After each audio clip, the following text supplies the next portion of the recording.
Mario Aguilar, yo soy arquitecto, llevo casado ya 20 años. Mi testimonio en todo este tema espiritual inicia a partir del momento en que mi esposa y yo decidimos tener hijos. Yo era una persona católica de nombre, muy lejana de Dios. Mi esposa, una mujer muy espiritual, ella iba de soltera a grupos de oración, los grupos de oración que tú nombrabas ahora. Iba al grupo de Carolina Nami, al grupo de Felipe Gómez. Siempre le respeté todo ese tema espiritual, pero no lo compartía. Yo de alguna manera me burlaba de todo lo que sucedía en torno al tema del rosario.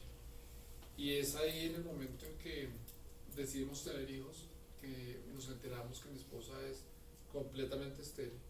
Y en ese momento encuentro que siento que es un momento de pelea con Dios. Tuve una pelea muy fuerte con Dios porque lo cuestioné, lo critiqué, lo juzgué. Juzgué todo lo que espiritualmente mi esposa hacía. Y en esa pelea con Dios, yo le dije a mi esposa que la respuesta fácil a la esterilidad de ella era empezar a hacer como un recorrido de clínicas de esterilidad, donde pues realmente la ciencia ha avanzado mucho, pero nunca contemplé a Dios. Siempre contemplé fue al humano, a lo que vinieran los tratamientos. Son tratamientos importantes, desgastantes, costosos, y en nuestro caso no funcionaron, no sirvieron. En una reunión social conozco a un sacerdote, el padre Álvaro Torres. Este sacerdote murió ya hace unos años, pero digamos que fue nuestro Señor el que lo colocó en mi vida. Fue a partir del encuentro con este sacerdote, que es un sacerdote santo para mí, donde yo le abrí el corazón a Dios. Este padre me preguntó en esa reunión sobre mi vida. Yo le dije que estaba peleando con Dios, que yo veía que era un Dios de castigo, que era un Dios que cogía a ciertas parejas, le dije yo, y nos hacía pagar un karma. Es un poco enredar las cosas entre lo espiritual y lo no espiritual. Este padre, con una sabiduría infinita, me dice: yo siento. Yo no sabía que cuando el padre me hablaba yo siento era porque Jesús le estaba colocando a él una visión de lo que él veía que venía conmigo. Me dice: yo siento que Dios siempre ha golpeado su puerta, usted no la ha querido abrir. Siento que usted no tiene el don de la paternidad y su esposa es de la maternidad. Me explicó que como los dones que uno le pide al Espíritu Santo, el hombre y la mujer los deben pedir, para que si en gracia Dios se los da, sea como parte de ese plan de vida. Entonces me dijo: como usted no lo tiene, usted tiene que pedirlo. Y la forma de pedirlo es acercándose a Dios. La forma de pedirlo es yendo a misa. La forma de recibir la gracia de Dios es haciendo una confesión de vida. Me dice este padre en esa reunión: si usted hace esa tarea, que es una tarea sencilla, usted ya ha pagado en muchas partes por los tratamientos de infertilidad, esto no le va a costar, simplemente va a descubrir que hay un Dios. Si usted hace la tarea, en 6 meses usted me busca en mi trabajo. Me sonó la idea, vi que no era nada que generara como demás, y empecé a hacerlo. Hice una confesión de vida. En esa confesión de vida él me enseñó a anotar no solamente los pecados que uno pudiera tener, sino situaciones y momentos de dolor y de rencor que uno pudiera tener, que de alguna manera amargaban la vida mía. Hice esa confesión de vida, empecé a ir a misa, siempre sin fanatismo, pero sí tratando de encontrar esa respuesta que el Padre me decía que yo iba a encontrar. Y empiezo a encontrar respuestas. En el Evangelio empiezo a encontrar que Dios tiene una palabra para mí. Empecé a ir los domingos, después empecé a coger gustico, empecé a ir día por medio. La verdad, confieso, me daba pena que me vieran en misa, porque uno es muy dado al que dirán. Entonces, en la misa de 10 de la mañana eran puras mujeres, pero bueno, iba a misa. En esos encuentros con nuestro Señor le empecé a encontrar el gusto a comulgar, empecé a sentir un gozo en el corazón comulgando, pero empieza uno a preocuparse, dice uno: no sé qué me está pasando. Y mi esposa paralelamente me enseñó a rezar el rosario, me dijo que fuera a esos grupos de oración. Empecé a ir a esos grupos de oración con mucho escepticismo, pero tuve la gracia o la oportunidad de vivir cosas muy especiales en esos grupos de oración. Lo importante de rescatar, porque uno ve muchas cosas, es el amor de la Virgen en todo ese escenario de tanta gente que iba. En una Eucaristía, un día le dije a nuestro Señor, hagamos un trato entre los dos. Si tú me regalas un hijo, me das el don de la paternidad, me permites la gracia de tener un bebé, yo te ofrezco mi vida, haz conmigo lo que quieras, transforma mi vida. Después me enteré que por ignorancia uno puede ofrecerle a Dios menos cosas, más chiquitas, más puntuales, porque Dios todo lo anota. Y el padre Torres, cuando se enteró del ofrecimiento que yo le hice a Dios, me dijo sencillamente le va a dar un bote y cojas, porque vienen cosas muy fuertes. Pasaron los 6 meses, mi esposa quedó efectivamente embarazada.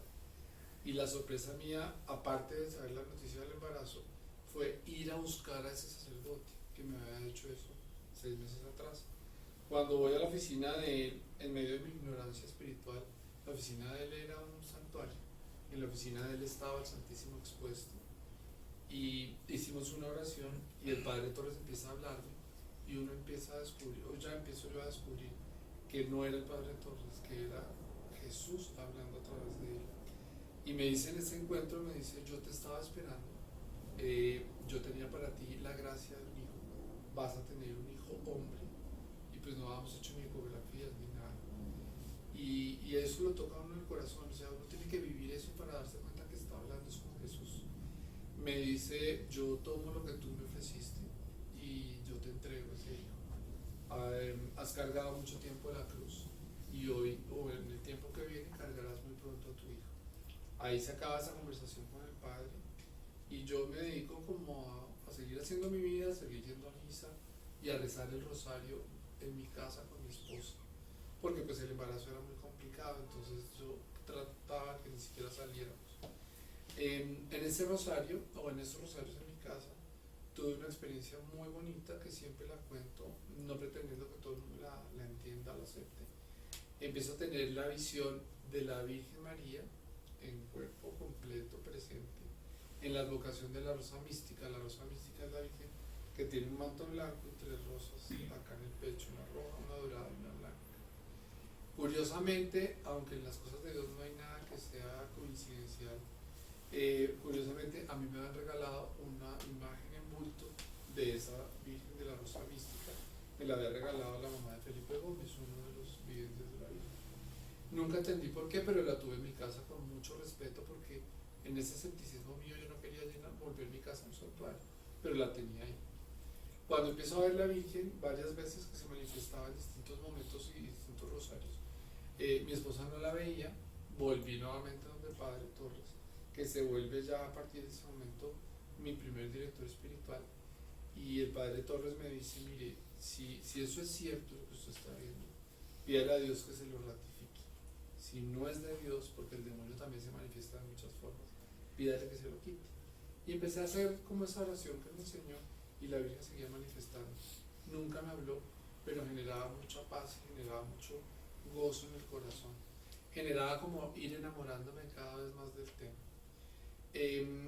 A la Virgen que les cuento que yo veía, le empezó a ver alrededor una estola sacerdotal. Y yo le decía, padre, ¿por qué tiene una estola sacerdotal? Yo le decía una corbata, él me explicó, era una estola sacerdotal. Me dice, mire, eso me da mucha tranquilidad, porque la advocación de la rosa mística es una advocación netamente sacerdotal. Es una advocación que intercede permanentemente por las vocaciones religiosas. Esto que yo les cuento ahorita es porque con el tiempo lo aprendí. En ese tiempo yo sentía que me hablaban en el chino. Sigue el embarazo de mi esposa, y yo entro en la tarea, empiezo a sentir en mi corazón que debo ir a buscar una estola sacerdotal, que era la que yo veía. Toco las puertas de muchos sacerdotes, la respuesta es siempre la misma. Los ornamentos de los sacerdotes son para los sacerdotes, los ornamentos de los sacerdotes son sagrados, y la manipulación de esos ornamentos no son de los laicos. Pero yo sigo insistiendo. Algo en el corazón me decía que no debía ir a un almacén y comprarlo, sino que debía ser un objeto utilizado por algunos sacerdotes. La sorpresa grande y bonita es que en abril del 2000 nace mi hijo. En abril del 2000 veo por televisión que beatifican al primer sacerdote colombiano antioqueño, el padre Marianito de se lo beatificó el Papa Juan Pablo II. Yo pienso que no es casualidad, pero vi la noticia completa. Vi que el Beato Marianito estaba incorrupto. Me entero que lo beatificaban porque tenía, pues nuestro Señor a través de él, obraba el don de sanación física y tenía el don de confesión. Me pareció una historia muy bonita y yo me dediqué como al tema ya del nacimiento de mi bebé y aparece uno de los sacerdotes a los que yo meses atrás le había dicho que me regalara o me consiguiera una estola sacerdotal. Era un sacerdote antioqueño, aparece en mi casa y me dice, te traigo un regalo muy especial. Estuve en una ceremonia que se hizo en Medellín, paralela a la de Roma, por la beatificación del padre Marianito, y en la reunión nos dieron la opción o la oportunidad de coger algún ornamento que tenía el padre Marianito, y Dios me dice que le traiga este regalo. Le traigo una estola sacerdotal del Beato Marianito de Ursí. Me explica el valor de la estola. La estola, el símbolo de la estola es el revestimiento del poder de Dios y el demonio se asusta con la presencia de la estola sobre el sacerdote. Me dice que es una reliquia porque perteneció a un beato y como reliquia tiene un valor muy importante en todo este tema espiritual. Yo la cojo, la recibo, me pareció muy bonita, se la cuelgo a la imagen de la Virgen que yo tenía y pensé que ahí se acababa como la historia. Ahí es realmente donde empieza. Nació mi hijo sanito, perfecto, a pesar de que había diagnósticos muy encontrados de los ginecólogos. Y yo ofrezco, como hoy estamos, un rosario en mi casa, al que fueron muchas personas de oración. Y en ese rosario se manifiesta nuestro Señor a través de un vidente. Y sin nadie saber absolutamente nada, este vidente me dice en el cuarto misterio que Jesús estaba presente. Obviamente yo en esa etapa de mi vida ya sentía y sabía que era cierto. Y que Jesús presente me decía que Él ya había cumplido conmigo, que si mi ofrecimiento hecho un tiempo atrás, que el ofrecimiento era muy personal, ni siquiera mi esposa lo sabía, que si ese ofrecimiento seguía a pie para Él empezar a darme instrucciones de lo que venía. Obviamente le dije que sí, pero con mucha preocupación, porque uno no sabe cómo enfrentar ese tema. Y la profesión mía, pues menos, es una profesión muy técnica. Yo me imaginé en ese momento que me tocaba entrar a estudiar teología, hacer muchas cosas, que finalmente de la mano del Padre Torres logré como de la mano de nuestro Señor como sacarla adelante. ¿Qué me dijo el Padre Torres? Me dijo, mire, usted tiene que obviamente cambiar mucho su vida, tiene que empezar a ir a misa diaria, tiene que tratar de permanecer en gracia, tiene que rezar el rosario diariamente, tiene que empezar a leer la Biblia, tiene que empezar a prepararse un poco en las cosas de Dios, pero lo más importante es la disposición de su corazón y que siempre le pida al Espíritu Santo que lo acompañe. ¿Cuál era esa misión? Y digamos que es la que llevo cumpliéndole a nuestro Señor ya hace 15 años, es orar por las personas enfermas. Al principio les reconozco que no fue fácil. Empecé a ir a visitar enfermos a las clínicas, llevando la reliquia, llevando un crucifijo, llevando un aceite bendito, todo de la mano de este sacerdote al principio, hasta que ya empieza uno a caminar solo, porque el Padre me decía, y me lo dijo siempre, la misión es suya, la misión no es de los dos, ni la misión es con terceros, la misión es suya. Él le irá poniendo las personas que lo acompañen en ciertos momentos, pero la misión y el plan de vida que Dios tiene para cada uno es completamente distinto. Empiezo a hacer esa oración por los enfermos y el más sorprendido soy yo y sigo siendo sorprendido todavía de ver la cantidad de personas que se han sanado, físicamente sanadas porque digamos que están para una cirugía y no se da, físicamente sanadas porque están en un avance de una enfermedad X y logran tener una mejor calidad de vida que les permite continuar su vida con quebrantos de salud, sí, pero con una mejor calidad de vida. Creo que la mayoría de las parejas, las que Dios ha permitido que haga oración, por ellas han quedado en embarazo. Y para mí es un doble regalo, porque es ver un poco reflejado por la situación por la que yo pasé. Y es un poco ver también cómo Dios se encarga a través de todos esos procesos de enfermedad, sanar muchas cosas y acercarlos a Dios. También he tenido momentos que he hecho oración por personas que ya están en sus últimos momentos y obviamente uno no le pide a nuestro Señor que, pues, si Él quiere que se paren, se paran, pero digamos que es como un momento entre esa persona y la oración que se hace para que tengan el espacio para confesarse, hacer una confesión en sus últimos días. Y lo bonito es cuando uno se entera o lo llaman los familiares a decirle, tal persona murió, pero murió en gracia y tuvo el tiempo y el momento para hacer un espacio de sanar entre familia. Eso es una gracia muy linda. Posteriormente a eso empecé a darme cuenta que no solamente son los enfermos diagnosticados, sino todos nosotros. Todos tenemos algo, todos algo sentimos en el corazón. Obviamente tenemos mucho que darle gracias a Dios, pero también tenemos muchas preocupaciones, angustias, necesidades. Y hoy en día hago la oración por la persona que así lo quiere. Generalmente voy a grupos de oración donde hay muchas personas y voy haciendo la oración por cada persona. Lo más lindo de todo lo que he vivido es ver muchísima gente por la que yo, digamos que inicialmente pensaría que ahí no hay nada, ver los procesos de conversión tan bonitos que se han surtido, hombres y mujeres. Y hoy en día pues son grandes amigos míos y dice uno, ahí está la gracia de Dios, es el misterio de Dios. Se vale de todos y cada uno de nosotros. No es porque sea yo, sino que todos tenemos muchos dones que Dios nos ha dado porque somos hijos de Él y somos todos iguales. Es tratar de procurar y buscar cuál es ese don, esa gracia que nuestro Señor tiene en nosotros para ponerlo al servicio de los demás.